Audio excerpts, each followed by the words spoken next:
I was moments away from marrying Mark, the man I believed was my destiny.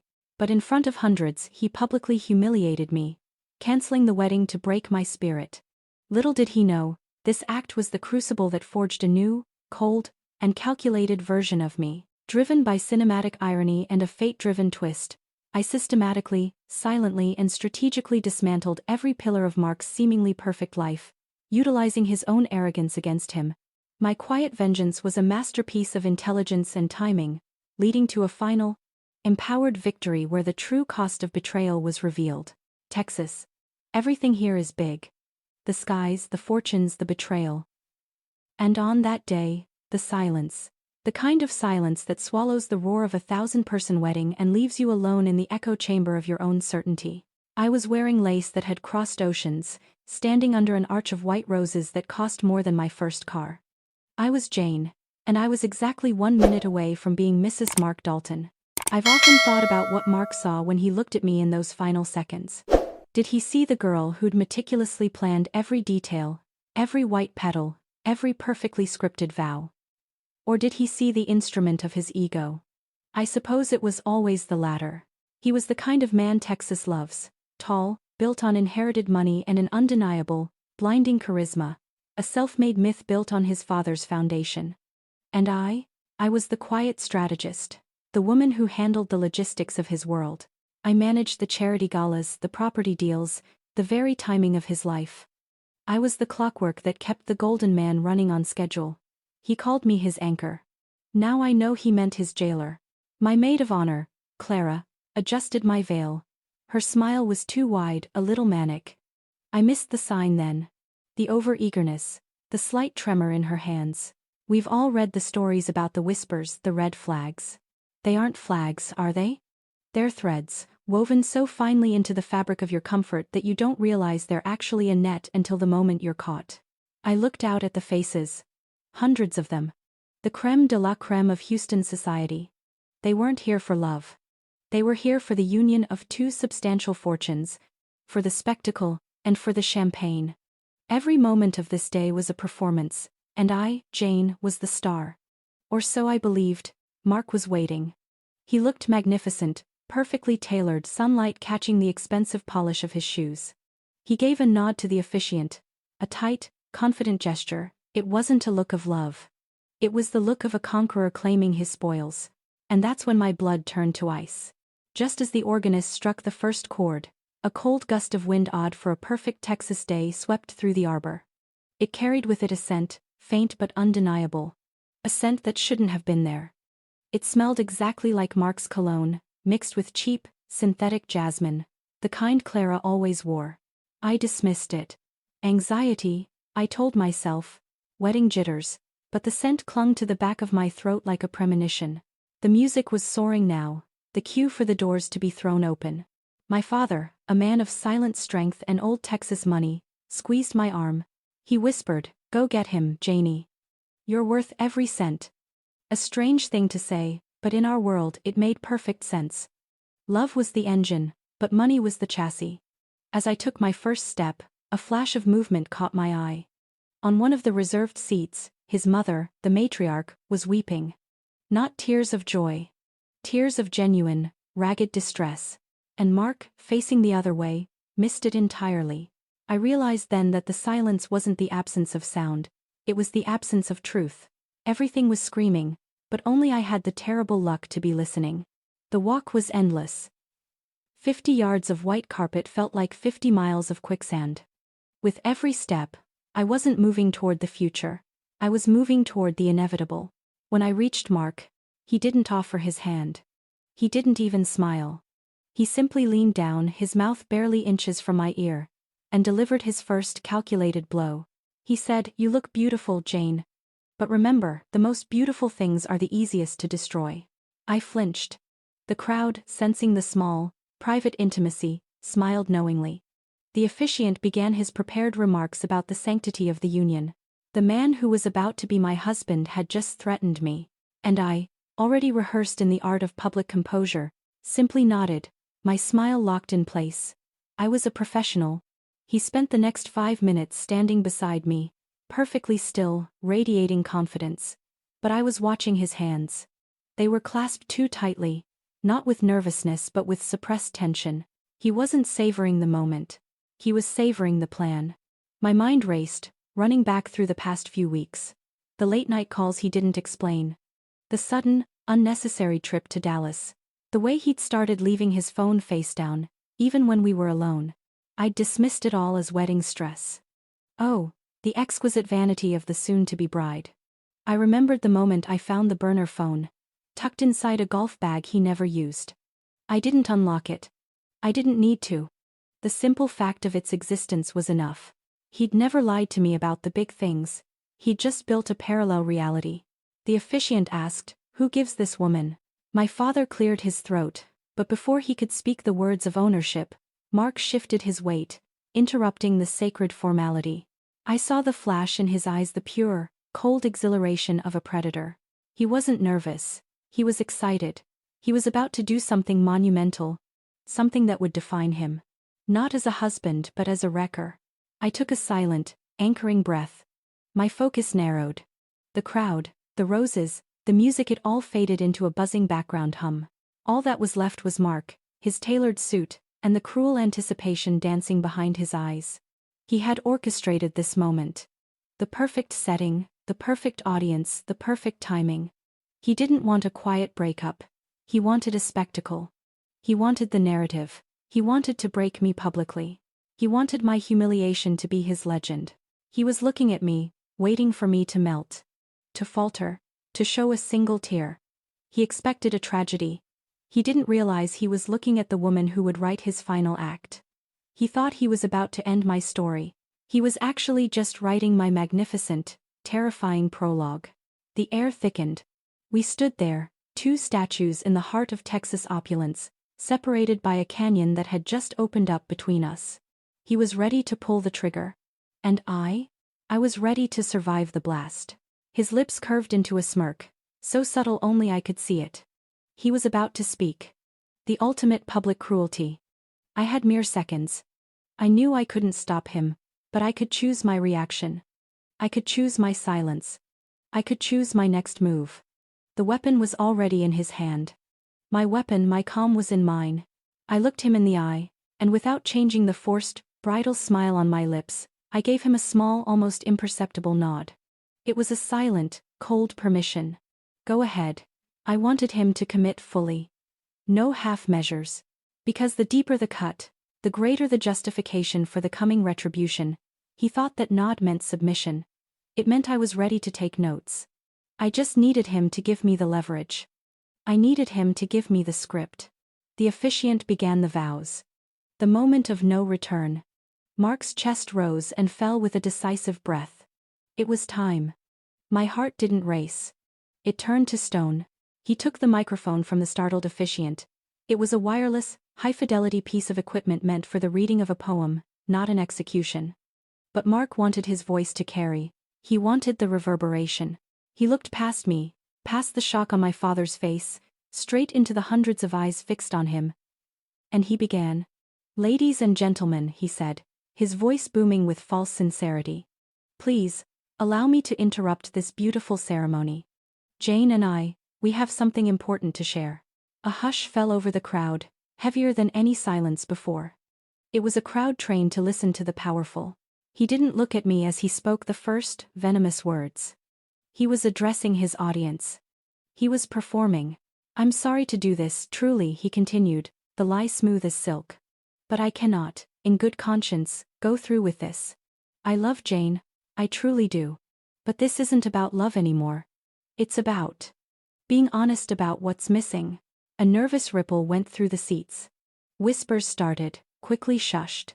My mother-in-law-to-be was now openly sobbing, being comforted by two society friends. My father took a step toward Mark, a quiet threat of violence in his posture, but I gave a small, almost invisible shake of my head. "Let him talk." Mark finally turned to me, and that's when the performance turned personal. His eyes were devoid of pity, filled only with a grim, superior certainty. He was waiting for my face to crumble, for my public collapse. He said the words that were designed to shatter my self-worth. "Jane," he said, the false sincerity gone, replaced by a cutting truth. "You're perfect. Too perfect. You are the perfect blueprint of a wife, a hostess, a corporate partner. You've planned everything, down to the last canapé. And that's the problem. You don't have a soul, Jane. You're cold. You're a machine. I need fire. I need passion. I need a woman who can feel, not just calculate. He paused. He wanted the words to sink in, to poison the air. He wanted the crowd to nod in agreement. Yes, poor Mark. He needed to escape the Ice Queen. He expected me to melt. He expected the tears that would confirm his narrative. He expected the public plea. No, Mark, I can change. He expected me to prove his point. I did none of those things. I stood straighter. I smoothed the skirt of my perfect white gown. My face, I am told later, was an exquisite mask of cold, unreadable composure. He was furious that I wasn't weeping. His voice rose, the mask finally slipping, and he delivered the ultimate humiliation, pulling the final rug out from under the entire event. I am sorry to disappoint everyone, he announced, gesturing grandly to the assembled guests. But the wedding is off. I am canceling everything. Jane, you are free. Go and find a heart. He dropped the microphone, the loud thud echoing through the sound system. He didn't walk away. He stood there, waiting. Waiting for the scream. Waiting for the fall. The silence that followed this time wasn't a hush, it was a vacuum. A terrifying, beautiful void. Then, the inevitable murmuring began. The low, judgmental drone of society. I watched him. His chest was puffed out. His jaw set in a triumphant line. He had done it. He had achieved his goal, public, undeniable dominance. He was the hero who escaped the cold marriage. I looked down at the bouquet of white roses in my hand. They were flawless, heavy, the symbol of my perfect, calculated world. They suddenly felt like a weapon. I met his gaze. I didn't blink. And I smiled. Not a happy smile. Not a heartbroken smile. It was the smile of a predator who has just been handed a map to the prey's lair. It was a cold, magnificent irony. I turned my attention to the crowd. My mother was rushing toward me, her face pale. I stopped her with a single, raised hand. Then, I spoke, my voice calm, clear and projected, cutting through the murmuring without needing a microphone. Thank you, Mark. For the clarity. It wasn't a cry of pain. It was a dismissal. And that infuriated him more than any tears could have. He stared at me, his victory tasting suddenly sour. He'd broken the engagement, but he hadn't broken me. His face contorted, realizing the spectacular public collapse he wanted wasn't happening. I took the next step, a single stride, away from him and toward the aisle, the very path I had just walked down. I was leaving him alone at the altar. I had won the exit. I had won the composure. But now, I need you to commit. If you have ever been the victim of a calculated betrayal and didn't immediately find the strength to walk away, hit that subscribe button right now. Do it before you lose the chance to see what I did next. If you won't subscribe, tell me why in the comments. I'm afraid to continue without your support. I was leaving him, but I was not leaving quietly. I walked. I didn't run. I walked slowly, deliberately. Every step was a strategic withdrawal. I was gathering information. I was memorizing faces. Who looked guilty? Who looked thrilled? Who looked genuinely shocked? I looked at Clara, my maid of honor. Her relief was too profound, too quick. Her eyes darted away when mine met them. The synthetic Jasmine, Mark finally moving, shouted after me. His composure was shattering, and he did exactly what I needed him to do, reveal his true motivation. You don't understand, Jane. This isn't just about the wedding. This is about who you are. You'll never be loved. He thought it was an insult. I heard it as a declaration of war. He hadn't just ended a relationship. He had attacked my very identity. He wanted to break me so badly that I would be financially and emotionally dependent on him later, begging for scraps of validation. I reached the large oak doors. I didn't look back. I stepped into the bright, silent Texas afternoon. The limousine, meant to take us to the airport for our Mediterranean honeymoon, was waiting. The driver stood by the open door. I got in. I didn't ask him to take me home. I didn't ask him to take me anywhere. I simply closed the door and sat in the cool leather seat, the white silk of my gown pooling around me. The silence in the car was my sanctuary. I picked up the burner phone I had found in his golf bag, tucked it into the bodice of my gown, and then, slowly, I pulled a single white rose from the perfect, heavy bouquet. I looked at the petals, flawless and fragile. I crushed it in my gloved hand. The scent was clean, pure. I held the thorn stem to the light, and a single, solitary thought formed in my mind, cold and clear as crystal. He wanted to break my spirit. I will break his world. The wedding was over. The game had just begun. The limousine glided through the manicured Texas countryside, the air conditioning a welcome, frigid comfort against the external heat. I didn't direct the driver home, not to the penthouse Mark and I shared, not to the place where every object was a testament to a life I now realized was a beautiful, calculated lie. I directed him to Aunt Martha's estate. Aunt Martha was my father's sister, a formidable woman who had lost her husband young and had subsequently turned his cattle empire into a global asset management firm. She understood cold calculation better than anyone. Her house, 40 miles outside the city, was a sanctuary of granite and silence. The drive was the longest silence I had ever experienced. My driver, a man named George who had been with the family for 20 years, didn't dare speak. He simply drove, occasionally checking me in the rearview mirror. I saw the pity in his eyes. Pity. The emotion Mark wanted to drown me in. I began my work there, in the back of the white wedding car. My fingers, still encased in the elegant silk gloves, moved with detached precision. First, the accounts. Mark had been lazy. He'd given me access to the joint operating accounts for the foundation and the house expenditures, assuming I would only use them for charity galas and catering. He underestimated my due diligence. I pulled out my phone, the main one, and in the time it took George to navigate 2 turns, I executed 4 transactions. I transferred the majority of the liquid funds from those joint accounts into a segregated, untraceable trust account my father had set up years ago for emergency funds. I left enough behind to cover the immediate, unavoidable catering bills for the cancelled reception. I didn't steal. I secured. I secured what was rightfully half mine, denying Mark the immediate, desperate cash flow he was likely counting on. I also changed the password on his primary corporate email. It was a simple juvenile password, a relic from his college years. The password changed wasn't to lock him out. It was to subtly signal that the old rules no longer applied. I sent a verification code to his personal phone, the one he'd left on the altar's small side table. He wouldn't see it until later. But when he did, he would know the clock had already started. When we arrived at Martha's, she was waiting. She didn't embrace me. She didn't offer platitudes. She simply looked at the gown, then at my face and nodded.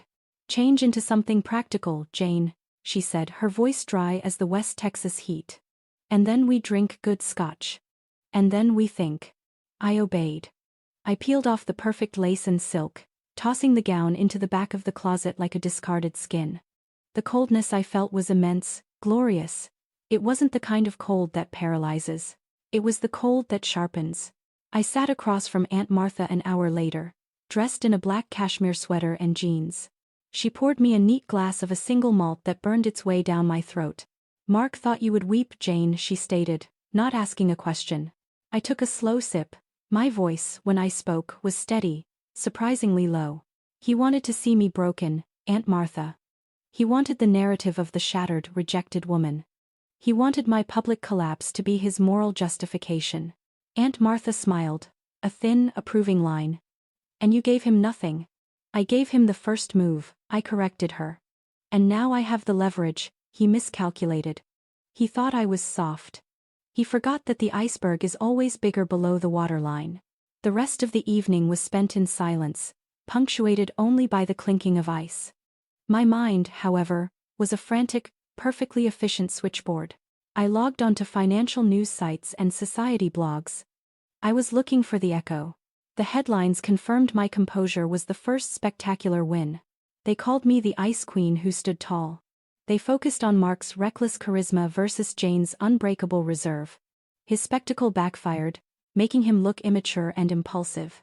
But one small blog post, buried on page 3, caught my attention. It quoted a source saying Mark's abrupt cancellation was due to pressure from powerful, undisclosed creditors. Creditors. Not passion, not a new woman, money. I immediately dismissed the idea of a simple affair. Mark's ego was too grand for a mere mistress. If he was willing to obliterate $1 million wedding and risk the ire of my formidable family, the motivation had to be existential. It had to be about survival, which meant financial pressure tied to his business. I opened the laptop. I logged into the secured, mirrored drive. I kept a complete, meticulous backup of all our shared digital documents, filed under wedding planning. I started cross-referencing Mark's recent financial activity with the land deals in Galveston he'd been so obsessed with. Everything was hidden behind shell companies, but Mark was sloppy with naming conventions. He used variations of old family names. A child's game of disguise. I found a series of email exchanges referencing the Lighthouse project and massive capital injections. The last date of the infusion was crucial. It was 2 weeks ago. And the sender? It wasn't his usual institutional banker. It was a name I recognized, but one that made my blood run cold. Lawrence Cross, a known venture capitalist with a reputation for predatory, high-interest lending and a ruthless exit strategy. Mark wasn't just in debt. He was shackled. He was running from Lawrence Cross, and marrying me, attaching my family's clean, liquid assets to his leveraged disaster, would have endangered my entire lineage. He hadn't cancelled the wedding to spite me. He had cancelled it to protect his own impending bankruptcy from my family's scrutiny. He was trying to frame me as the cold one so my family wouldn't ask too many hard questions about why the marriage failed. The insult "you don't have a soul, Jane" was the deepest, most exquisite projection. He was the one without a soul, willing to sacrifice years of partnership and millions of dollars in deposits just to buy a few more weeks of breathing room. I looked at Aunt Martha, who was watching me with silent intensity. He's not fighting a lover's quarrel, Aunt. He's fighting for solvency. And he just gave me the blueprints to his house of cards. The burner phone I had slipped into my bodice vibrated for the first time. I didn't recognize the number. The message was short, anonymous, and terrifyingly precise. It said, "Clara is watching the Lighthouse." It confirmed an outside player, someone with intimate knowledge of Mark's scheme, and someone who knew that Clara was involved. Who sent this? And why help me? I knew who to start with. Clara. The synthetic jasmine. The overeager smile. The tremor in her hand. She wasn't just a simple affair. She was a tool. I pulled up the corporate accounts again, cross-referencing payments to Clara over the last 6 months. She was Mark's maid of honor, my closest friend since college. She was also secretly on a $10,000 monthly retainer from one of his shell companies, disguised as a marketing consultant fee. The betrayal wasn't just emotional. It was a salary. I looked at the burner phone again. The coded text implied the sender was afraid of both Mark and Clara, but felt compelled to help me. I didn't reply. I simply stored the number under a coded alias, Ghost. I had allies now, hidden in the shadows, helping me gather intelligence on the very people who had conspired to destroy me. I realized my strategy couldn't be one of anger. Anger makes noise. It makes mistakes. My strategy had to be one of silence. I would move in the bureaucratic shadows, using his own paper trail against him. Mark wanted to be the victim who escaped the cold wife. I would ensure his reputation became the anchor that dragged his financial world into the depths. I stood up, leaving the glass of scotch untouched. I walked to the window, looking out over the silent, vast Texas landscape. I took out my own journal. The one I used for complex financial modeling, not for feelings. I titled the first clean page, in small, precise letters, Project Phoenix. I was ready to rebuild my life. But first, I had to ensure the ashes of his world were cold enough to use as concrete. I wrote my first immediate goal. Secure the Lighthouse financial data. This was no longer personal. It was an acquisition. The shock had fully calcified into resolve. I was no longer a rejected bride. I was an intelligence officer, and Aunt Martha's quiet estate was my command center. My target was the Lighthouse project, and my ammunition was information. Mark Dalton was many things, but technically savvy was not one of them. He relied on brute force, charisma, and the assumption that his fiancée was too busy picking out linens to look at his firewall. His digital existence was a series of weak passwords based on childhood nicknames, old sports teams, and worst of all, my birthday. A perfect, arrogant target. I spent the next 3 days moving through his digital life with the cold efficiency of a corporate auditor. This wasn't spying.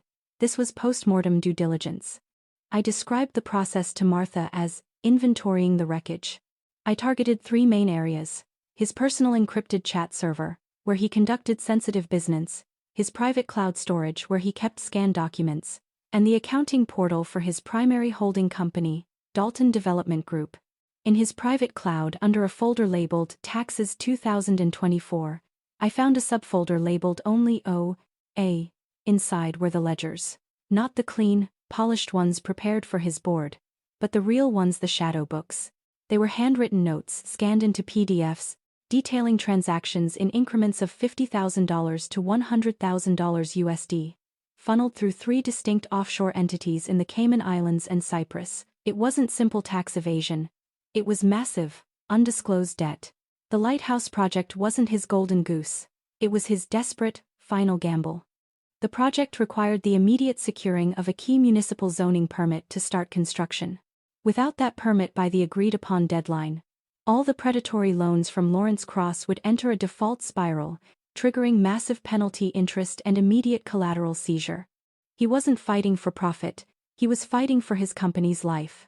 I cross-referenced the shadow books with the loan agreements I found subtly hidden in a folder marked golf tournament sponsorships. The terms were brutal. Mark needed the permit within 60 days of the day I found the documents.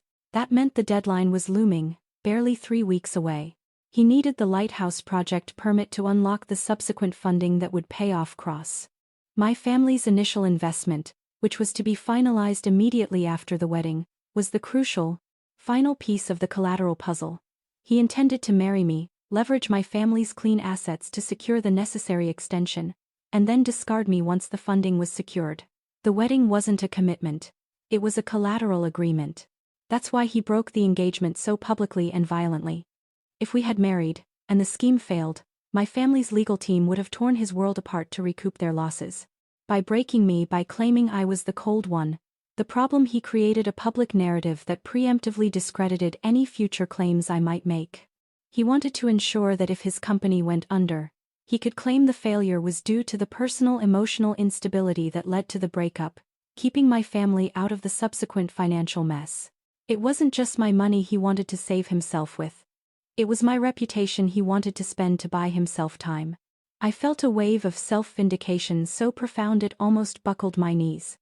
My composure at the altar was not just resilience, it was my only chance. Had I cried, had I pleaded, I would have confirmed his entire calculated narrative. I would have been relegated to the emotional, unstable woman, and my future financial claims would have been dismissed as vengeful rants. He was right. I am a machine. But a machine dedicated to finding the truth. The discovery of the lighthouse debt transformed my grief into righteous fury. My coldness was not a flaw. It was my primary defense mechanism and now, my ultimate weapon. I knew that I couldn't just ruin him. I had to inherit the ruin. The debt was huge, but the assets, the undeveloped land, the future revenue streams were potentially even bigger. If Mark defaulted, I wanted to be positioned not to watch the collapse but to be the one to catch the pieces. I shifted my focus to the encrypted chat server. This required slightly more complex social engineering. I knew Mark's assistant, a woman named Sharon, was deeply loyal to him, but also overworked and underpaid. I sent Sharon an anonymous, highly professional email, detailing a small discrepancy in the previous year's tax filings and suggesting she immediately verify the accounting data. Sharon, terrified of the IRS, immediately logged in using her credentials, which were, of course, linked to the general corporate network. That gave me the digital backdoor I needed. Once inside, I found the communications. Mark was indeed talking to a new financier, confirming my suspicion about Lawrence Cross. But he was also communicating with someone else, Valerie Thorne. Valerie Thorne. The name hit me like a physical blow. She wasn't just another mistress. She was the daughter of Richard Thorne, the ruthless real estate magnate who was Mark's biggest, oldest corporate rival. Thorne had been trying to get his hands on the lighthouse land for years. Mark hadn't cancelled the wedding for a fling. He had traded up. He was desperate, offering Valerie a stake in the lighthouse project and promising a future partnership, likely with her father's capital, if she could pressure Mark's existing lenders. The public breakup was a way to clear the deck for the Thorne alliance. I realized the true scale of his operation. He wasn't just betraying me. He was leveraging me, Clara, and Valerie Thorne in a desperate triple-layered gambit to escape insolvency.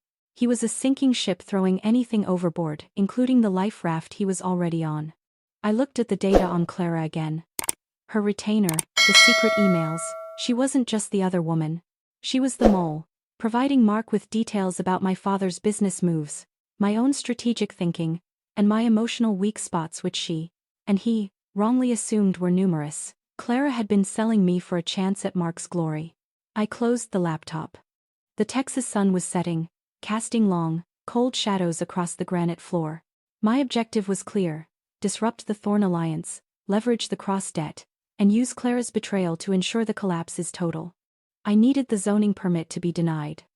I needed to ensure the Thorn family was scared away. My tool of choice would be the burner phone and a cold dose of perfectly timed truth. Mark was about to learn that when you deal in calculation, you should fear the one person who can calculate better. I picked up the burner phone, now fully charged. I sent my first coded message. Not to Mark, and not to Clara. I sent it to Valerie Thorn, Mark's new supposed savior. The message contained a single attachment, a clean, professionally formatted screenshot of Mark's encrypted chat with Clara, discussing a recent romantic trip. It needed no explanation. I was offering Valerie a prenuptial gift: the knowledge that the man she was betting her future on was already hedging his bets with his ex-fiancée's maid of honor. The text message I sent Valerie Thorn was a tactical fuse. It wasn't meant to ignite a bomb immediately, but to create a slow, corrosive acid of suspicion. While the Thorn-Dalton alliance began to sweat under the weight of Mark's duplicity, I turned my attention to the person who stood closest to me, the ultimate perpetrator of the personal treachery, Clara. Clara was a social chameleon, someone who used intimacy as a form of currency. She knew my routines, my anxieties, my father's temper, and my strategic approach to business. She wasn't just a mistress, she was an informant. I needed to see her face. Not to scream, not to cry, but to observe. I arranged a meeting at a neutral location, a quiet, expensive lunch spot in a high-rise tower, a place where professional composure was a social necessity. I arrived first, taking a seat with my back to the wall, surveying the room. I was wearing an impeccably tailored navy suit. No lace, no silk, just steel. When Clara walked in, she looked terrible, not physically, but spiritually hollow. Her usual manicured confidence was replaced by a taut, nervous energy. She was dressed in black, the unofficial uniform of the apologetic and the guilty. She approached the table with forced optimism, but her eyes, those beautiful, dishonest eyes, darted around the room, checking for observers. The scent of synthetic jasmine was almost overpowering. She sat down, offered a shaky smile, and immediately started with the script. "Jane, I am so sorry. Mark is such an idiot. He's unstable. You're lucky to be free of him. He was just under so much pressure with the lighthouse deal and he took it out on you. It was disgusting what he did." She was playing the part of the grieving, supportive best friend. But her voice was pitched too high, and the words were too perfectly crafted. I watched her take a sip of water, her hand visibly trembling. I didn't offer comfort. I didn't return the lie. I just stated a cold fact. The catering bill was settled, Clara. Did you enjoy the wedding cake? I hear the vanilla bean was excellent. My tone was flat, devoid of emotion. It wasn't a question about cake. It was a statement of control.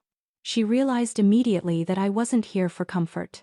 Her facade began to crack. She tried to regain control, leaning forward conspiratorially. "Jane, look, I'm scared. Mark is spiraling. I think he's going to lose everything. You need to lawyer up and get everything you can before he defaults on, well, on those awful loans." She almost said Lawrence Cross's name. It was the crucial slip I was waiting for. The awful loans? "Clara, are you referring to the high-interest, predatory capital Mark secured from Lawrence Cross on the Lighthouse project, which he funneled through the marketing consultant retainer paid to your shell company, Texas Bloom LLC? The effect was instantaneous and total. Her breath hitched. Her carefully constructed mask shattered into a million pieces. The color drained from her face, leaving her pale, almost green. She looked like a trapped animal. She started stammering, her voice dropping to a panicked, ragged whisper. "Jane, you don't understand, it wasn't like that. He promised me," he said. "He said you were leaving him anyway.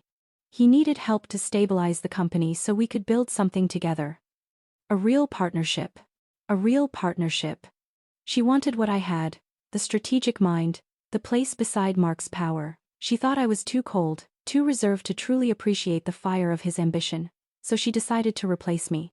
I placed a perfectly copied, anonymized screenshot of the $10,000 monthly retainer receipt on the pristine white tablecloth. It was tangible, undeniable proof of her treachery. You sold me, Clara. Not for love but for a paycheck and a lie about a partnership. While you were planning my shower, you were sending him summaries of my family's annual investment strategy. You were his corporate mole, hiding in plain sight, and you even encouraged the public humiliation. I watched her hands tremble, not with guilt over friendship but with the stark, dawning terror of a corporate criminal facing the consequences. She wasn't sorry for me. She was terrified of the impending legal firestorm she had signed up for. And then came the biggest, most cinematic irony, the major twist one I had been anticipating. Clara leaned in, eyes wild, trying one last desperate attempt at leverage, revealing the true motive behind Mark's spectacle. Mark was terrified of your legal team, Jane. He told me. He was ready to just cancel it quietly, but I convinced him to make it public. I told him if you looked hysterical, if you looked broken, the media would dismiss any of your future financial claims as the vengeance of a scorned woman. I told him it was the only way to break your credibility before the company went under. I felt a chill of absolute cold confirmation. Clara wasn't just his lover. She was the architect of my public undoing. She wanted the spectacle to ensure my silence. The silence I had perfectly maintained was the very thing that had defeated their entire strategy. I picked up the retainer receipt. Thank you, Clara. You've confirmed everything I needed to know. The wedding was cancelled because Mark was going bankrupt, and you convinced him to publicly humiliate me to protect his collateral. That is called conspiracy to commit financial fraud and defamation. And unlike you, I have the pristine, paper trail. I stood up. I didn't raise my voice. The other diners were oblivious, lost in their own hushed conversations. You wanted fire, Clara? You wanted passion. What you got was the cold, professional judgment of the woman you tried to destroy. You are now tied by contract and by public record to Mark's sinking ship. Enjoy the partnership. She lunged across the table, not in anger but in desperate, pleading terror. Jane, please, don't do this. I can help you. I know where the money is hidden. I can testify. I stepped back smoothly. My hidden bodyguard, observing discreetly from a nearby table, shifted slightly. I looked down at her, the woman who had shared my deepest secrets, my fears, and my wedding plans. I don't need your help, Clara, I stated clearly. I already have all the data. And unlike you, I don't deal in lies, I deal in leverage. And right now, you have none. I walked away, leaving her weeping quietly into her napkin, surrounded by the remnants of an expensive, uneaten lunch. I didn't look back. The scent of synthetic jasmine was gone, replaced by the clean, metallic tang of victory. As I entered the elevator, I sent the second tactical fuse to Valerie Thorne. This time, a screenshot of the chat where Clara was coaching Mark on how to publicly degrade me. It was the proof Valerie needed. Mark's ruthlessness was indiscriminate, and his new partner was already entangled with the old one. My move was subtle but definitive. I had poisoned the well of his future. The Thorne alliance was now fatally wounded. The encounter with Clara was the emotional meridian. It confirmed the full extent of the betrayal, not just romantic, but intellectual and professional. I had seen the evidence, I had secured the leverage, and I had delivered the first psychological strike. But the body keeps the score. The weeks that followed the confrontation were necessary. They were the weeks where I allowed the grief to finally bleed out, away from Mark's gaze, away from the judgmental eyes of society. I had been so cold, so focused on survival and strategy, that I had successfully delayed the inevitable human cost. I was alone at Martha's estate. The silence was no longer strategic, it was simply heavy. I went to the back of the closet and retrieved the white wedding dress. It was still pristine, folded in its garment bag. I didn't take it out. I just sat on the floor beside it, tracing the outline of the silk through the thin plastic. It felt like mourning the death of a stranger, the stranger I had almost become, the stranger who believed in a fairy tale built on spreadsheets. I allowed myself exactly 1 hour of pure, unadulterated pain. I didn't weep for Mark. I wept for the years I had wasted, for the trust I had so easily given, and for the profound sense of foolishness that clung to me. He had called me a machine. And for 1 hour I proved him right, because I didn't scream or rage. I just shed tears, clean, solitary, professional tears. When the hour was up, I stood. The single teardrop I had allowed was my total concession to him. I would not give him another. The psychological attack he launched on the altar, the accusation that I was cold, soulless, and a machine, was his most dangerous weapon. He didn't just want to break our engagement. He wanted to destroy my self-perception. He wanted me to believe that my analytical nature was a flaw that made me unworthy of love or passion. I realized then that my revenge couldn't just be financial. It had to be about reclaiming those words. I am a machine. Mark, I whispered to the empty room. And machines are efficient. They operate based on logic, not emotion. They don't tire. They don't forgive. They calculate. My coldness is not a flaw. It is my fortress, and now it is my weapon. I took out my personal journal, the one with the strategic calculations, and added a new page, tearing out the top sheet where the word grief had been hastily written. I created a title page, The 16 Protocols of Reclamation. It was a physical commitment to the revenge, a codified plan to turn Mark's words into my strength. I would not just take his money. I would take his legacy and convert his betrayal into my power. I spent the next 2 days refining the protocols. They weren't just business moves. They were psychological maneuvers. Eliminate emotional noise. All communication must be handled through legal counsel or coded anonymous channels. Asset conversion. Convert his toxic assets, debt, into my future revenue streams, property. Reputational alignment. Ensure Mark's public narrative is irrevocably tied to the college scandal, proving his moral bankruptcy. Strategic inheritance. Be the only entity prepared to step in when his inevitable default occurs. The true weight of the situation wasn't the loss of the man, but the shattering of the vision, the carefully constructed future of stability and mutual growth. It felt like being violently ejected from an airplane at 30,000 feet. The immediate priority is survival, not feeling. I realized the power was in silence. Mark wanted noise, the deafening sound of a public breakup, a weeping ex-fiancée, and the subsequent news cycle full of his justifications. My job was to deliver stillness and collapse. He should only hear the sound of his own world breaking apart, and never the sound of my footsteps. I began communicating with my father's legal team, not to initiate a messy lawsuit for emotional damages, but to prepare the defense for the coming financial fallout I was about to cause. We drafted a concise public statement, reiterating the facts. Mark unilaterally canceled the engagement. I wish him well. All further discussion would be handled by counsel. It was boring. It was professional. It was unassailable. He needed the emotional drama to distract from the impending financial disaster. I gave him corporate procedure, which, in our world, is the ultimate form of dismissal. Mark, now growing desperate from the pressure of the cross-loan deadline, finally broke his own rule and tried to contact me directly, not with an apology, but with a text message demanding I return a shared contact list for a specific charity board. He still saw me as an administrative resource. I held the burner phone in my hand. He was still treating me like the anchor he commanded. I didn't reply. I simply forwarded his exact text message to the head of the charity board, along with a note from my attorney stating that all future communications regarding the shared asset base would be handled through legal channels. I responded to his personal demand with the cold hammer of corporate protocol. I was refusing his reality. I spent the final hours of my self-imposed isolation on the floor, next to the ghost of my wedding.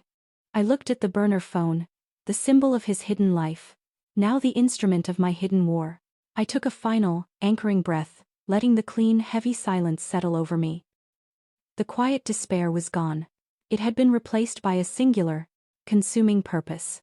I stood up, walked away from the wedding dress, and typed my final thought on the journal page. He wanted to break my spirit. I will break his world. I will use intelligence, strategy, and timing. He will not see me coming. He will only feel the cold, logical inevitability of his own ruin. With the grief officially filed away, my mind entered a state of perfect hyper-focused calculation. Mark's world was balanced on the head of a pin, the municipal zoning permit for the lighthouse project. If that permit was denied or delayed beyond the 3-week deadline on the Lawrence Cross loan, the entire financial structure would implode. I didn't need to commit fraud. I didn't need to violate the law.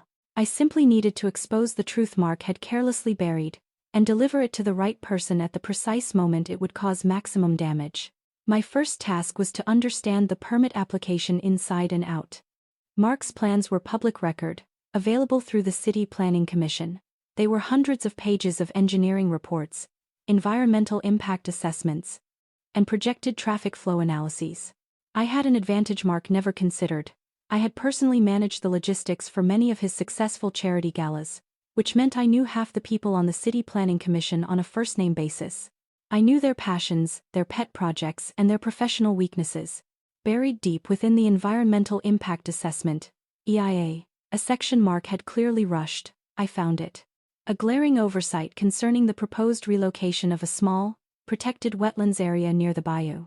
Mark's team had dismissed the environmental cost with a minimal compensation plan, but I knew the commission, and I knew that specific wetlands area was the unofficial hobby horse of one key voting member, Commissioner Edgar Vance, an elderly, incredibly meticulous former engineer known for his uncompromising professional integrity.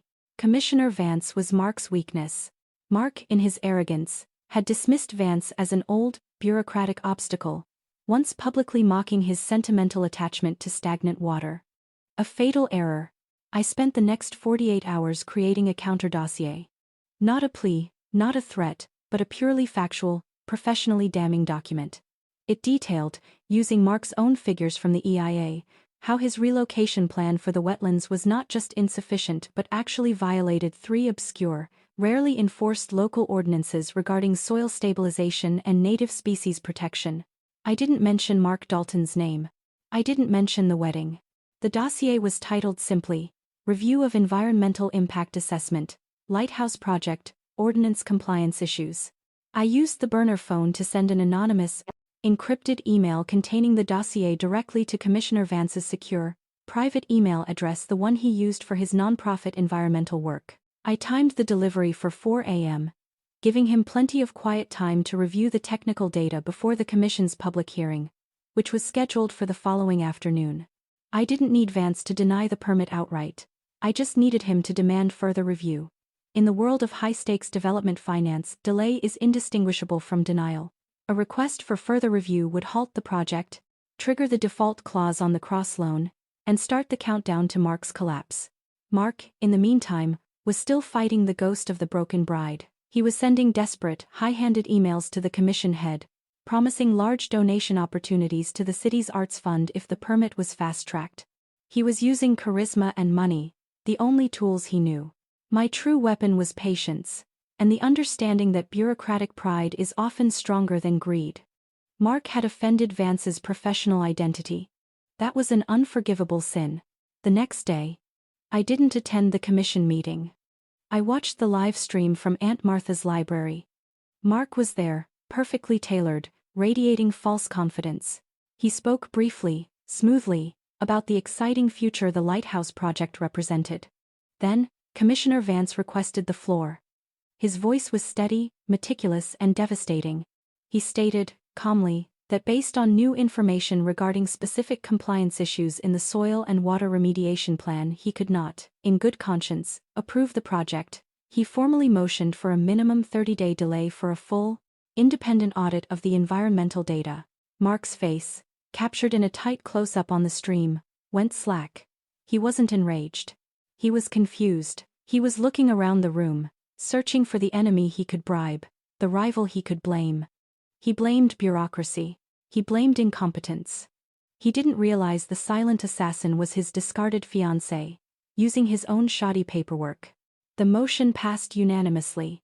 The 30-day delay was a death sentence. The clock on the Lawrence Cross loan was ticking down, and Mark had just lost his last chance at an extension.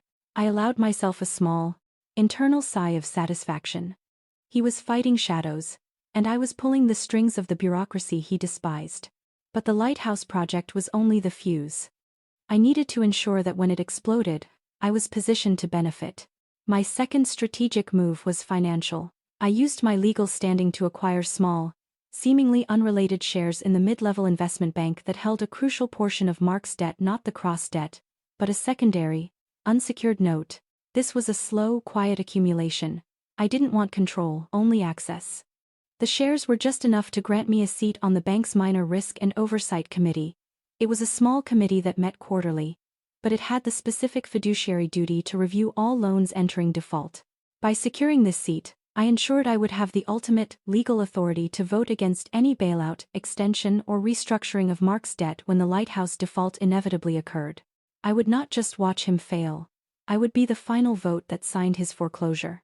This was the power of quiet revenge. Mark wanted noise and spectacle. I delivered silence and procedure.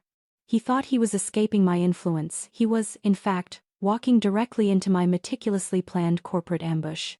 He was about to learn that in Texas, you don't mess with the woman who knows the zoning laws better than you know your own wife's birthday. The 30-day delay granted by Commissioner Vance was the opening salvo. Mark was now wounded, distracted, and rushing.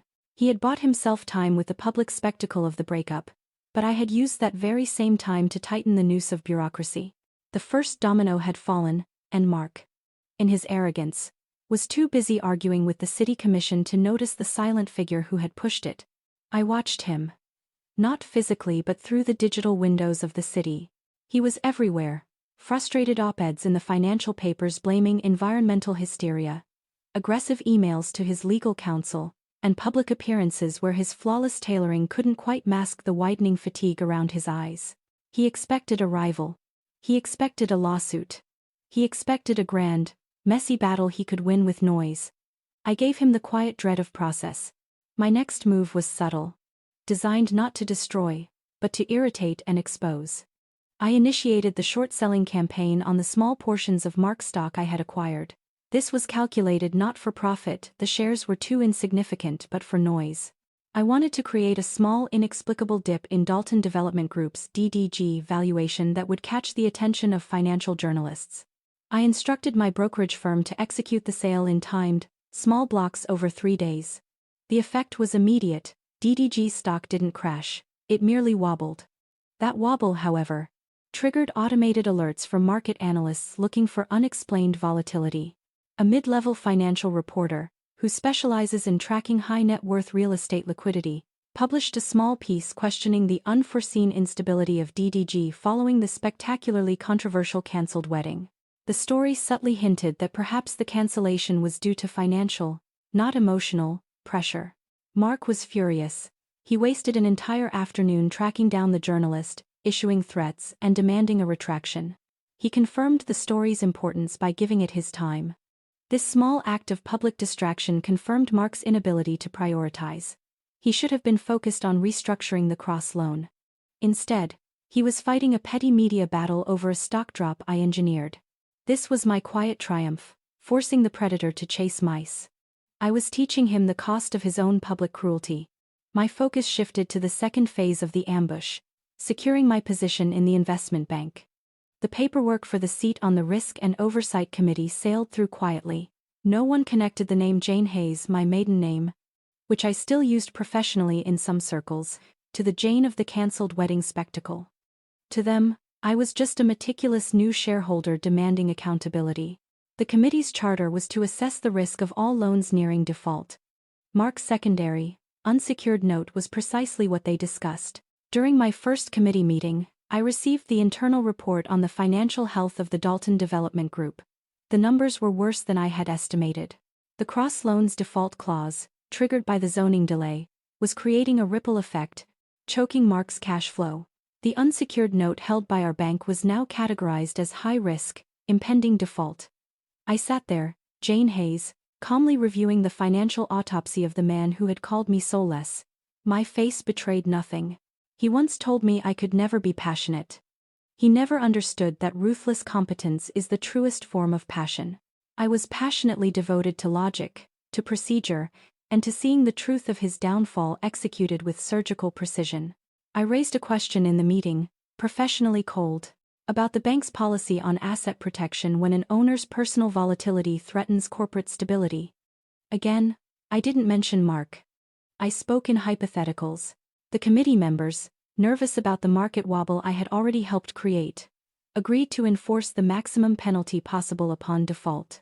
Mark's public composure was starting to erode. I saw a picture of him leaving an expensive restaurant late one night. He was clearly drunk, being helped by a young aide. This small detail, the visible desperation, was a gift.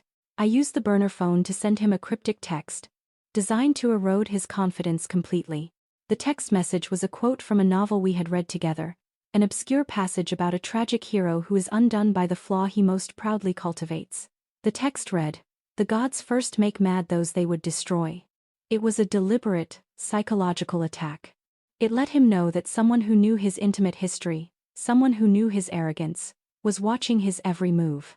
I wanted him to start fighting himself, to begin questioning his sanity and his security. Mark didn't respond. But I saw the immediate consequence in the data. The next day, he made a frantic, illogical transfer of a large sum of money from one company account to another, a transfer that served no business purpose but betrayed panic. He was searching for the ghost in the machine. He was looking for the rival he could see. He didn't know the threat was the cold, silent reflection of his own calculated malice. I knew my role was not to be his adversary, but his mirror. He had tried to break me with public cruelty. I was responding with silent, undeniable proof that the cruelest thing he had done was to sign his own death warrant by underestimating the woman he left standing alone at the altar. The wedding was over. The game had just begun, and I had secured my seat at the final table. The minor stock wobble and the cryptic text message were effective. Mark was agitated, paranoid, and making rash decisions, precisely the state I needed him in. Arrogance had been replaced by a dangerous, cornered animal energy. The 30-day clock on the zoning delay was ticking down, and the full weight of the Lawrence Cross loan was starting to crush his daily operations. My strategy now had to escalate from creating noise to building irreversible pressure. I had to set the traps that would ensure his collapse was terminal, not just temporary. I utilized my anonymous seat on the Risk and Oversight Committee to launch my next maneuver. I requested a full, confidential accounting review of all DDG corporate subsidiaries that held the unsecured note. This was a standard fiduciary duty request, but its purpose was to force Mark to open every single door he had previously tried to seal. The review, conducted by the bank's internal auditors, uncovered a small but critical liability, a large unhedged foreign currency fluctuation exposure tied to a dormant subsidiary. Mark had ignored it, assuming the currency would stabilize. I, however, anonymously flagged this specific liability to a low-level financial reporter who specialized in exotic market risks. The resulting article was technical, dull, and devastating. It made Mark look not like a victim of circumstance, but an incompetent gambler.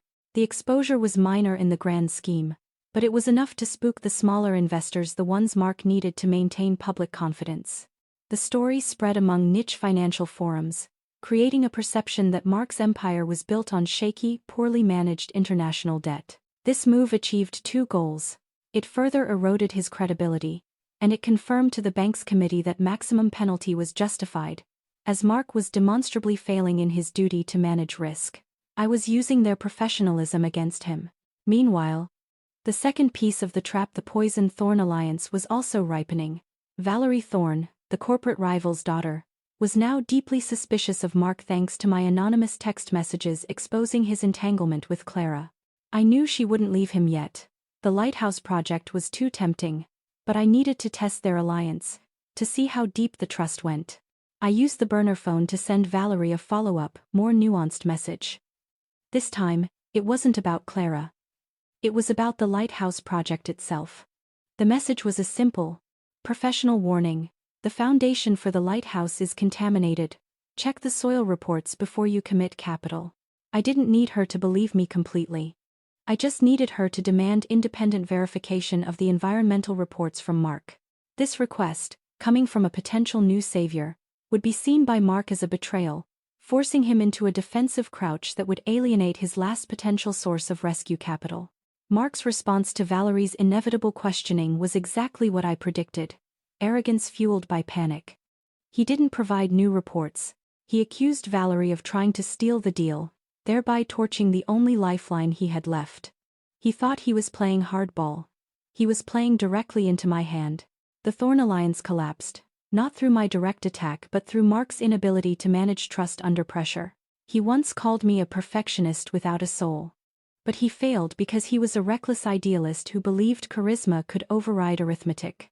I was simply proving that arithmetic always wins. Then came the inevitable confrontation from Clara. She tracked down Aunt Martha's address, a desperate, amateur mistake. She appeared unannounced, waiting in the driveway, frantic and demanding. Clara approached my car as I returned from a scheduled legal consultation. Her composure was gone. She was tearful, panicked, no longer the smooth operator. She tried to block my path, pleading, "Jane, you have to stop. He's going crazy. The bank is calling everything in. You're going to ruin me. I was only an assistant. He forced me. Please, I'll tell everyone the truth about the wedding." I didn't slow down. I looked her directly in the eyes, my expression utterly neutral, and delivered one final, devastating truth that wasn't a threat but a statement of her own tragic mistake. "You already told everyone the truth, Clara. You told the world you were complicit when you stood next to him at the altar, smiling, while he publicly tried to destroy my credibility. Your guilt is already public record. I am simply letting the consequences arrive." I motioned to George, my driver. He stepped between us, silent and imposing. I walked past Clara, into the quiet fortress of the house. I had tested the enemy and confirmed their total collapse of morale.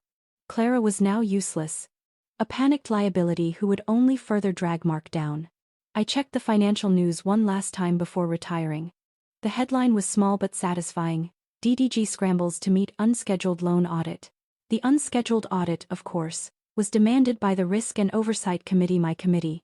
The walls were now fully closed. The only move left for Mark was desperation. I realized Mark was still looking for the man who was attacking him. He had convinced himself that Richard Thorne was behind everything. He was fighting the wrong battle, looking in the wrong direction. That night, Mark bought himself a ticket out of the country, a final, desperate escape route, believing his enemies were closing in. He had no idea that I, Jane, his quiet machine, was the only one who truly held his fate in her hand. The financial traps were set. The zoning delay was secured, the Thorne alliance was poisoned, and my position on the Oversight Committee guaranteed the inevitable default. Mark was cornered, but I knew his kind. Cornered animals are unpredictable. I needed to ensure that when he broke, he couldn't simply rebuild somewhere else. I needed to destroy the foundation of his entire persona. I returned to the oldest files I had copied from his hidden cloud storage. Not the recent debt ledgers, but files dating back over 2 decades. Mark's college years at a prestigious private university in the Northeast. He had always been cagey about that time, always deflecting with broad, boastful anecdotes. I found a digitized copy of an old, locked legal settlement document, hidden under a generic file name, Scholarship Donors, 1,999. It took hours to crack the encryption. Mark had used the name of his first pet. When the document finally opened, the contents were far more chilling than any financial fraud I had uncovered. It was a massive confidential non-disclosure agreement and settlement payment, $7 million made by the Dalton Family Trust to the parents of a former student, Ethan Hayes. Ethan Hayes. The document detailed a tragic accident involving a laboratory fire and subsequent psychological distress leading to a suicide. Ethan Hayes was the peer whose final, groundbreaking physics project Mark had allegedly collaborated on. The legal language was thick and deliberately obtuse. But the truth was sickeningly clear. Mark had sabotaged Ethan's final project, a potential breakthrough in sustainable energy, just days before the presentation, ensuring Mark won the prestigious, career-launching research grant instead. The pressure, the loss of his life's work, and the betrayal drove Ethan to kill himself. Mark's family hadn't paid $7 million for an accident. They had paid for a cover-up. My hands were cold, clutching the paper. I realized the true, hideous scale of his wickedness. The man who called me cold was a murderer of ambition. This wasn't about money. It was about the blood price of his career. And then, the final, terrifying piece clicked into place. This was the true root of his panic. Richard Thorne, the corporate rival, wasn't just after the lighthouse land. The internal DDG documents I'd reviewed had shown Thorne's team was spending an exorbitant amount of time trying to acquire old college records. Thorne was threatening to expose the 2-decade-old scandal to finally destroy Mark. Marrying me would have made the secret my family's liability, pulling us into the subsequent, massive scandal and investigation. He didn't break me to save his debt, he broke me to save his criminal history from being tied to a fresh, formidable family investigation. The public humiliation was a preemptive strike against my character, making me an unstable ex whose future accusations would be instantly dismissed. I felt a cold rage that transcended the financial. It was no longer about revenge. It was about justice. Mark's life was a lie built on a dead man's dream. The financial ruin I planned was too quick, too clean. He needed moral obliteration. I spent the next 2 hours researching the Hayes family. They had retreated from public life, relocating to a quiet community far from the city, crushed by the settlement and the silence it enforced. They were victims, bound by a corrupt legal agreement. My strategy shifted from financial leverage to moral indictment. I would use my expertise to give the Hayes family the weapon they needed to break their silence and expose Mark's history. I printed the relevant pages of the settlement, along with the key emails between the Dalton family lawyers and the university administration emails that proved coercion and cover-up. I used a complex chain of anonymizing proxies and encrypted channels to send the dossier to a small, private foundation run by the Hayes family, along with a note. The statute of limitations for civil action may be expired, but the statute of conscience is eternal. The enclosed documentation proves malice and cover-up. The true price of the Lighthouse project was paid 20 years ago. The time for silence is over. I made sure the documents were perfectly clean, untraceable back to me, delivered with the cold authority of a truth they could finally use. Simultaneously, I received an urgent, desperate message request from Mark's mother, the matriarch I had seen weeping at the wedding. She begged for a private meeting at a secluded church. She wasn't asking for her son, she was asking for absolution. I agreed to the meeting. I was no longer fighting Mark. I was fighting the entire, rotten foundation of the Dalton dynasty, and his mother was the next, most vulnerable pillar. She knew the secret, she had lived with the guilt, and I knew that to truly break Mark, I needed to expose the truth through the very people who had conspired to hide it. I needed her quiet confession to be the final confirmation of his moral rot. I walked into the secluded church, dressed in my black suit, feeling the profound stillness of the place. Mark's mother was waiting, small and withered in the shadow of a stained glass window. Her first words to me were a confirmation that shook me more than the documentation. He was always ruthless, Jane. But he wouldn't listen. When he cancelled the wedding, he told me he had to make you look like a monster, or they would know he was the real one. He was trying to protect himself from the college secret. She confirmed the final, terrifying truth. My coldness was never the issue. It was Mark's mortal fear of the past catching up. He didn't just end our wedding. He sold me out to protect a history of murder and lies. My quiet vengeance was no longer merely justified. It was an act of necessary justice. The conversation with Mark's mother was the final piece of emotional data. I left the church with not a sense of anger but profound, cold clarity. Mark's ruin needed to be absolute, a convergence of financial collapse and moral exposure. The timetable was now fixed, the cross loan default was imminent, and the college scandal, thanks to the documentation I provided, was about to break in the press. I took my seat at the quarterly meeting of the Risk and Oversight Committee at the investment bank. I was dressed for business, professional and unreadable. The agenda was simple: review the status of high-risk accounts, specifically the DDG unsecured note. The room was tense. The other committee members knew the gossip surrounding Mark Dalton, and they were keenly aware of the small stock wobble I had orchestrated.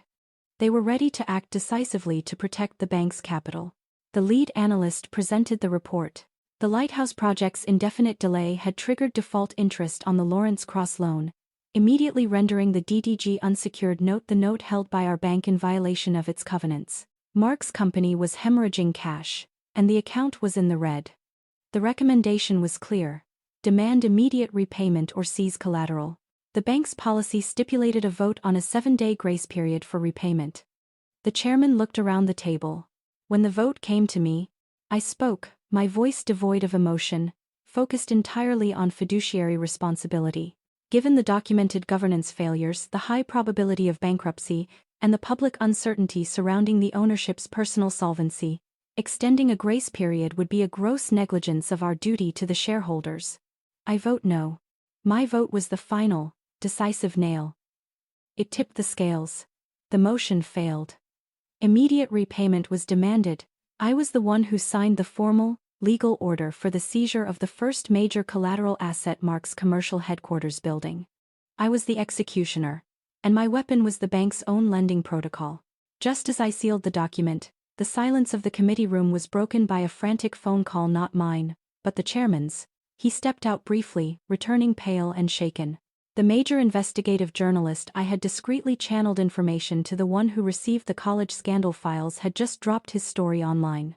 The headline was devastating. The $7 million secret. How Dalton's empire was built on a dead man's ambition. The room erupted in hushed panic. The financial and moral crises had converged within a single hour. The committee members realized the true, terrifying risk of Mark Dalton. He wasn't just a poor investment, he was a poisonous liability. My coldness, my insistence on maximum penalty, was instantly vindicated. I simply leaned back in my chair, watching the chaos I had methodically unleashed.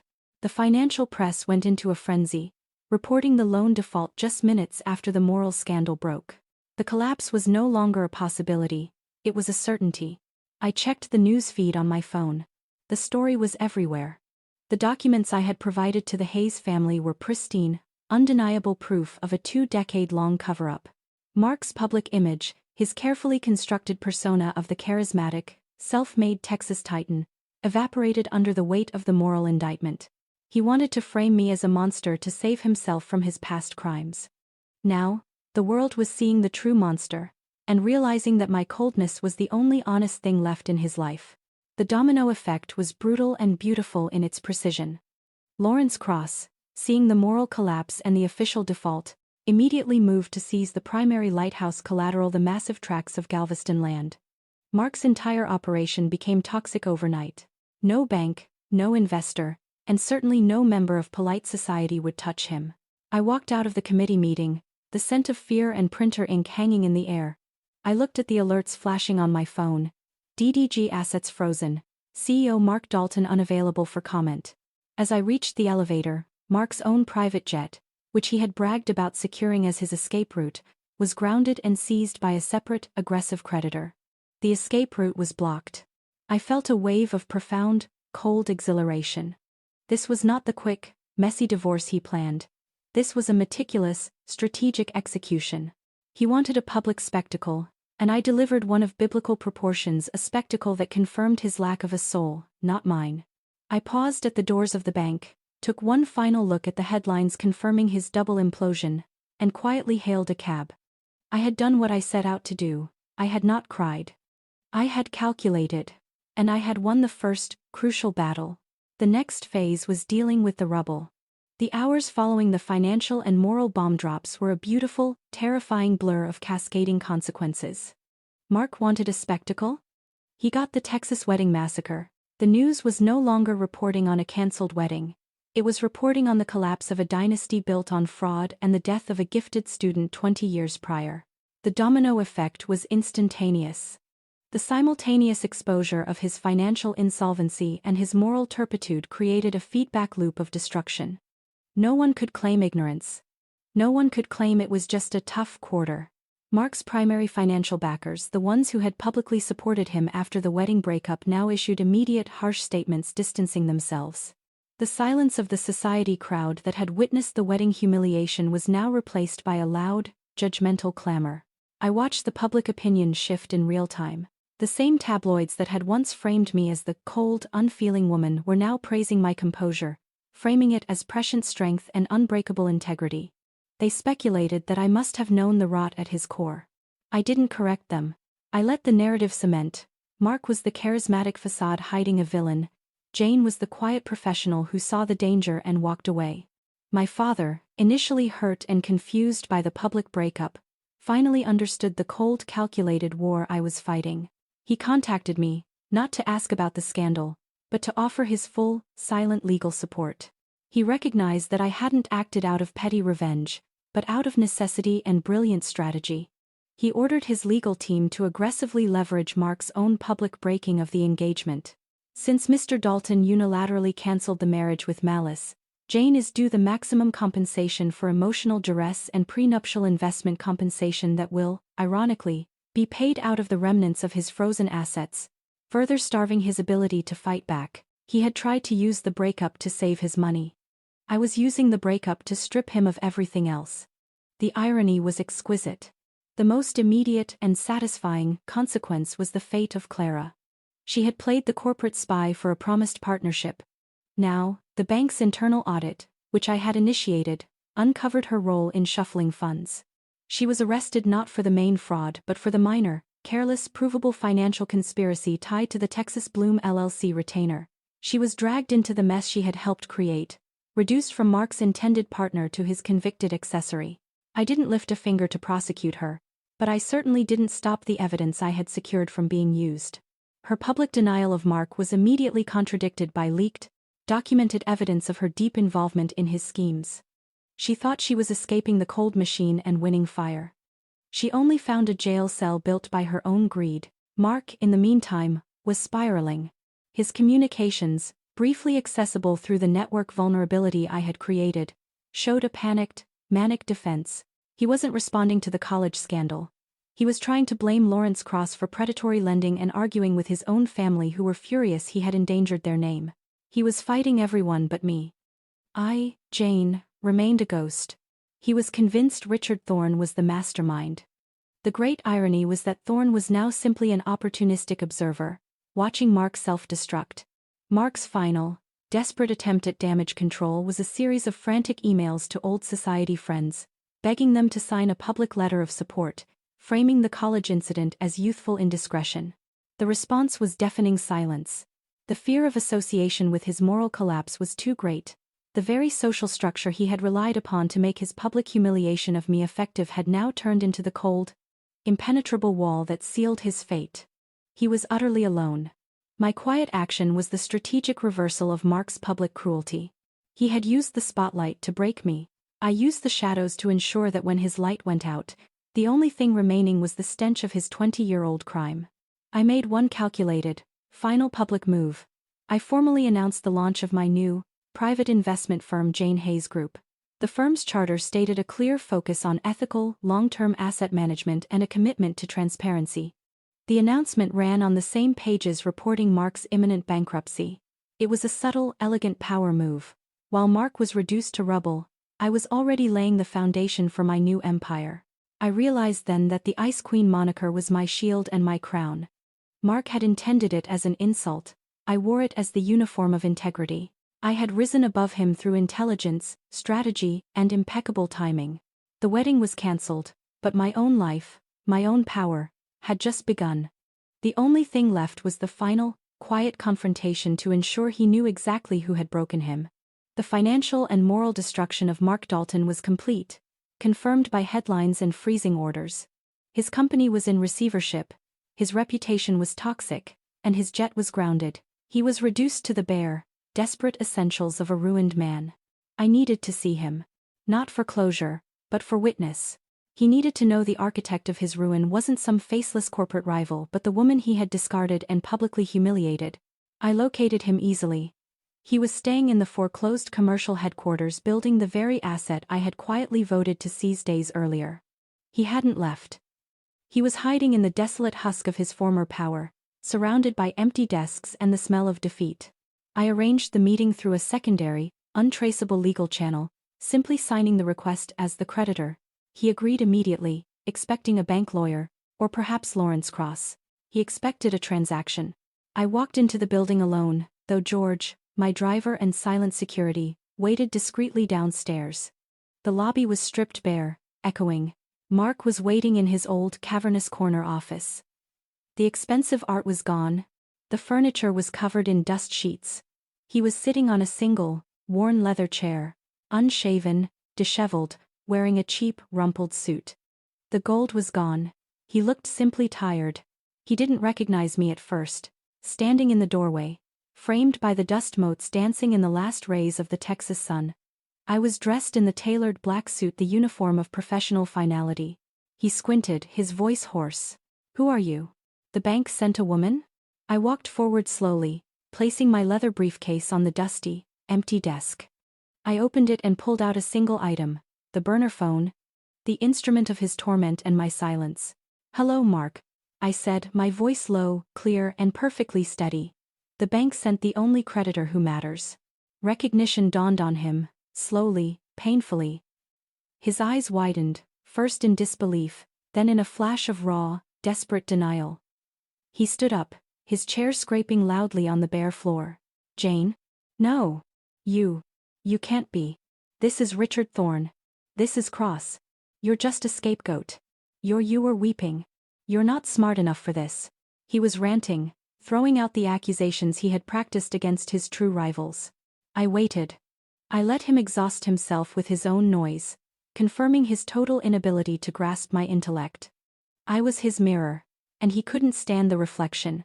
When he finally paused, breathless and defeated, I delivered the cold, clinical truth. I walked to the edge of the large window, looking out over the glittering, indifferent Houston skyline he had once commanded. I started with the specifics, detailing every step. The zoning delay was not environmental hysteria, Mark. It was the result of a meticulously researched dossier I sent to Commissioner Vance, leveraging your own negligence in the wetlands report. That triggered the default on the Cross loan. I paused. He swallowed hard. The stock wobble was not market instability. It was a subtle, orchestrated short sell I executed to create the perception of incompetence, which led to the bank's unscheduled audit, the same audit I voted to enforce on the Risk and Oversight Committee. And the college scandal? The $7 million secret? That was not Richard Thorne. That was the perfect, anonymous distribution of your own documents, confirming that your entire empire was built on the betrayal and death of Ethan Hayes. I gave the Hayes family the weapon of truth. His face crumpled. The realization, the sheer, terrifying fact that the quiet woman he had mocked as a machine was the mastermind was more crushing than any legal writ. He staggered back, leaning on the dusty desk. You wanted to break me by calling me a machine, Mark. You wanted to destroy my credibility so your crimes would be protected. You were right. I am a machine. And machines don't feel pity. They follow protocols. Your fatal flaw, Mark, was believing that a calculating woman cannot also be a vengeful woman. You signed your own death warrant when you gave the world a reason to dismiss me. You gave me the perfect cover to execute my protocols in total silence. I walked toward him, placing the burner phone on the desk between us, a monument to his hidden life and my exposed revenge. He finally broke, his voice a ragged whisper. But why? Why didn't you just take the settlement? Why did you ruin me? I looked him straight in the eye. Because you didn't just end a relationship, Mark. You attacked my very identity. You told the world I was cold, soulless, and incapable of love. I had to prove that my coldness was actually my integrity, and that my calculation was my justice. The price of that insult, Mark, is your entire world. I turned to leave, walking toward the door. He tried one last desperate maneuver, the faint flicker of the old, arrogant Mark. Wait, there's one thing you missed. The old oil lease. It wasn't tied to DDG. It's in a forgotten trust. It's the last thing I own. You can't take that. He was offering his last miserable bargaining chip, begging for my silence. I paused in the doorway, the light hitting the razor edge of my composure. I smiled. Not a happy smile, but the smile of ultimate possession.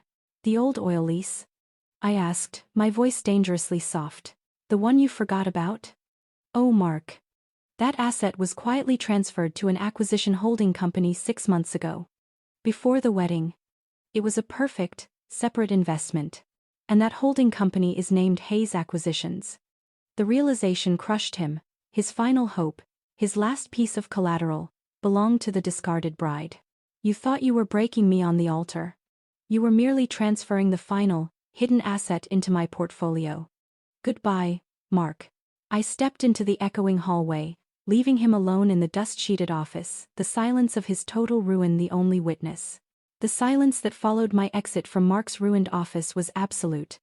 It was the silence of finality, the echo of a door slamming shut on a decade of calculated deceit. He was defeated, stripped not just of his wealth, but of his carefully curated narrative. But my victory still required one final, poetic flourish, the true, ultimate irony. I had left Mark with the crushing knowledge that the oil lease, his last bargaining chip, belonged to me. The Hayes Acquisitions firm was real, a small, quiet, diversified investment vehicle I had established years before I even met Mark, using funds from my own lucrative early tech investments. It was my secret rainy day fund, entirely separate from my family's money. Mark's core arrogance had always been his belief that my value was derived from him or my family. He thought I was an anchor, a logistical necessity, He never saw the machine operating independently. He never looked at my own books. The $7 million I had put into Hayes Acquisitions was liquid, clean, and entirely mine. The oil lease was simply the latest, and most satisfying, acquisition. He thought he was escaping the cold wife to save himself. In truth, I had already amassed more quiet, diversified wealth than he possessed even at his peak. The woman he publicly broke to protect his assets was, financially, the least volatile and most secure person in his life. His betrayal was not a necessity. It was an act of gratuitous self-destruction. This realization was the core of my empowered victory. I was never dependent on him. The wedding itself was merely a natural progression of social power, not a financial lifeline. I spent the afternoon at a high-security vault, not collecting assets, but retrieving a final item of significance. It wasn't jewelry or money, it was a file containing the entire history of Hayes Acquisitions, tracking every investment, every dividend, every perfectly legal, low-profile gain. I looked at the totals, which now included Mark's last oil lease, and felt a quiet, profound pride. I didn't need to rub it in. I simply needed to ensure the record was straight. My coldness was not a flaw. It was the mechanism that allowed me to build true, lasting security without the noise and risk Mark thrived on. My revenge was now fully transmuted into my self-reclamation. The next day, the final public curtain fell on Mark. The news reported that Mark Dalton had been placed under house arrest due to the risk of flight and the gravity of the financial and moral charges. Clara, his co-conspirator, was facing accessory charges. The noise of their collapse was deafening. But I executed my final twist for the true identity of the tool. A quiet, strategic move that cemented the entire operation as an act of calculated justice. Remember the anonymous source, Ghost, who had sent me the first coded text about Clara and the Lighthouse Project? The person who helped me track Mark's vulnerabilities? I met Ghost in a quiet downtown cafe. I walked in, and she was already seated, drinking tea. She was Mark's former personal secretary, the one he had overworked, underpaid, and constantly humiliated, Sharon. The same Sharon I had discreetly targeted to gain access to his initial corporate network. Sharon looked nervous but relieved. She confessed that after Mark publicly humiliated me, she was so disgusted by his cruelty and so afraid of his inevitable financial collapse that she began forwarding me crucial documents and intel via the untraceable channels. She was the quiet, invisible asset inside his fortress. I helped because you were the only person he treated like a person whose mind he didn't respect but whose work he relied on. You were quiet. He deserved to be taken down by the silent people he despised. This was the ultimate poetic justice. Mark was defeated not by a billionaire rival but by the two quiet, organized women he dismissed as staff and fiancé. The administrative, analytical minds he scorned were the ones who meticulously charted his destruction. I looked at Sharon, recognizing the same quiet efficiency, the same need for order and justice.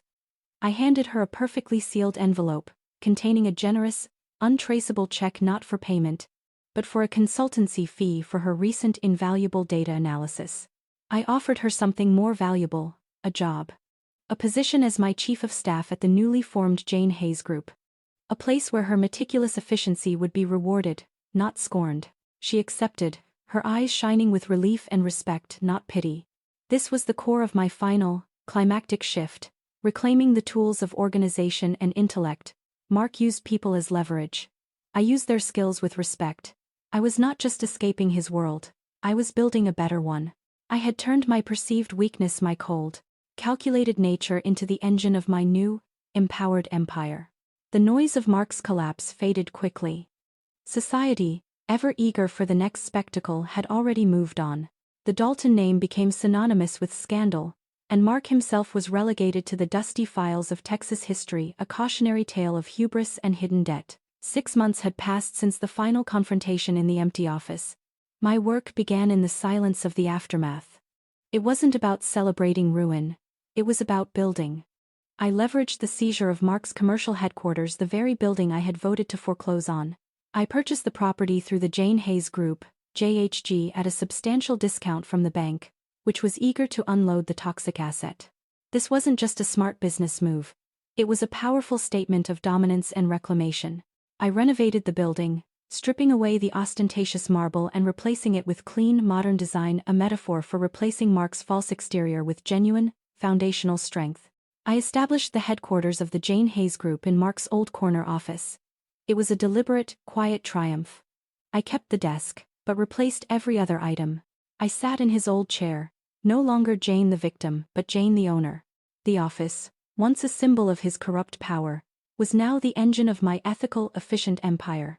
I looked at the vast Houston skyline, no longer seeing a shared future, but seeing a clean horizon of my own making.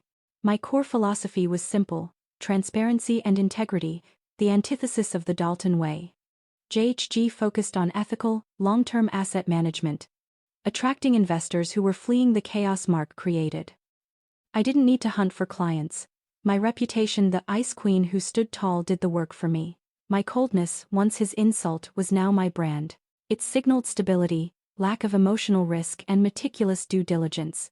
Sharon, now my chief of staff, proved invaluable. She managed the internal logistics with a quiet, ruthless efficiency that Mark had never appreciated. She was a silent partner in the truest sense, grateful for respect and reward. Together, we established a culture where performance, not charisma, was the metric of success. I realized Mark was right about one thing. I was a machine. But I was a well-calibrated machine, and I was building an entire factory based on my own reliable specifications. The revenge was necessary, but the rebuilding was the true victory. Mark tried to reduce me to a weeping stereotype. I used his attack as the crucible to forge a formidable entity. I was not just escaping his world. I was building a better one where the silent, organized people held the power. I also focused on the ultimate asset, the land. The Lighthouse Project land, seized by Lawrence Cross, was now distressed property. I didn't buy it directly. That would have been too noisy. Instead, I quietly financed a reputable environmental development firm to acquire the land, ensuring the wetlands were restored and the project was rebuilt according to ethical, sustainable standards. I maintained a minority, silent stake through JHG. This move achieved three things. It cleaned up the mess Mark created, it aligned JHG with ethical, long-term development, and it ensured that Mark's failed ambition would ultimately benefit my investment portfolio. The original Lighthouse project was dead. In its place, a new, clean, sustainable development would rise, quietly funding my future endeavors. I reflected on the nature of quiet power. Mark wanted recognition. He needed his name on buildings. I preferred leverage. I needed my influence in the boardrooms. I used my reclaimed power to mentor young female professionals in finance, the quiet, analytical minds who, like me, often saw their competence mistaken for a lack of emotion. I received the final, quiet piece of closure. Not a message, but a single, untraceable photograph, sent by a discreet legal intermediary. It showed Mark. He was working a low-wage, anonymous job in a distant state. No tailored suits, no fancy watch. He was unrecognizable, utterly anonymous. He hadn't just lost his fortune. He had lost his identity. The spectacle he craved was over. He was reduced to the silence he feared. I didn't feel hatred or triumph looking at the photo. I felt a cold, professional closure. He was exactly where his choices had placed him. The cycle was complete. The aftermath was one of immense peace, the quiet certainty of a life unburdened by toxic reliance and built entirely on my own, stable foundations. I had won the exit. I had won the composure. And I had won the future. 1 year after the wedding that never was. The Texas sun felt different now, not the oppressive heat of expectation but the warm, steady light of my own creation. I had returned to the site of the public humiliation, the beautiful, manicured garden where the white rose arch once stood. The arches were gone, the grass restored, leaving no trace of the spectacle. I was wearing a simple, impeccably tailored black dress. No lace, no white silk. Just the uniform of a self-made power broker. I stood on the exact spot where Mark had delivered his final, venomous line about my lack of a soul. The greatest victory was not seeing him ruined but realizing that his cruelty had been the ultimate catalyst for my freedom. He wanted to reduce me to a weeping stereotype.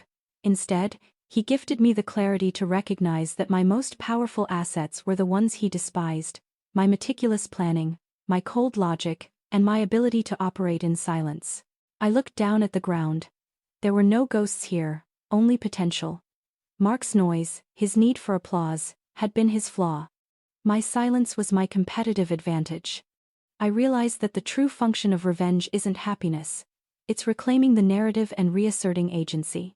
I was no longer defined by his rejection, but by my response to it. The Jane Hayes Group was thriving. We were managing billions, known for our low-risk tolerance and high-integrity due diligence. My former assistant, Sharon, was now a six-figure executive, rewarded for her competence and loyalty. We had created an environment where the cold, calculating qualities were celebrated as the highest form of professional virtue. My final act of quiet power involved the investment bank where I sat on the Risk and Oversight Committee. I didn't resign. Instead, I accepted a nomination for a permanent position on the board. My role? To ensure that the bank's lending practices were ethical, transparent, and impervious to the kind of reckless, charismatic fraud Mark represented. I used my position not for personal gain but for institutional change. I actively mentored the younger female leaders within the bank, ensuring they understood that competence was their power. My legacy would not be the destruction of one man, but the elevation of a new generation of silent, strategic women. Mark had taught me the fatal flaw of relying on passion. I taught him the terrifying power of protocol. My coldness was the armor I used to fight a monster, and it remains the shield I used to build an honest life. I thought about the oil lease Mark's last, desperate bargaining chip, now quietly generating clean income for Hayes Acquisitions. The irony was a perfect circle. He had tried to hide his entire life in a labyrinth of deception. I had found the small, forgotten key that unlocked the final door to my financial freedom. The most important shift was my own internal peace. The anger was gone. It had served its purpose. I had proved to Mark and, more importantly, to myself that I was not a victim. I was a force. The knowledge of my own competence was the ultimate victory. I finally felt the truth of Mark's insult. I was indeed a machine dedicated to finding and enforcing truth. I looked back at the last year, the calculated steps, the quiet moves, the ultimate precision. It was flawless. I turned away from the empty altar space and walked toward my waiting car. I was walking toward my new office, my new life, my new, self-built future. The silence now is perfect. It is the sound of my world, running smoothly, on my schedule. But Mark's noise, his cruelty, still echoes. If you are still here, listening, I know you understand the heavy cost of that silence. You know the price of being broken. Don't let my strength be a story you forget. You saw the whole, cold, calculated plan unfold. If you believe that a woman's true power lies in her cold, quiet strategy, then prove it. Subscribe right now, and seal this bond of truth. If you refuse, I want you to go to the comments section and tell me why you believe I should have stayed silent and broken. Do not leave this story without making a mark. I need to know my silence was not in vain.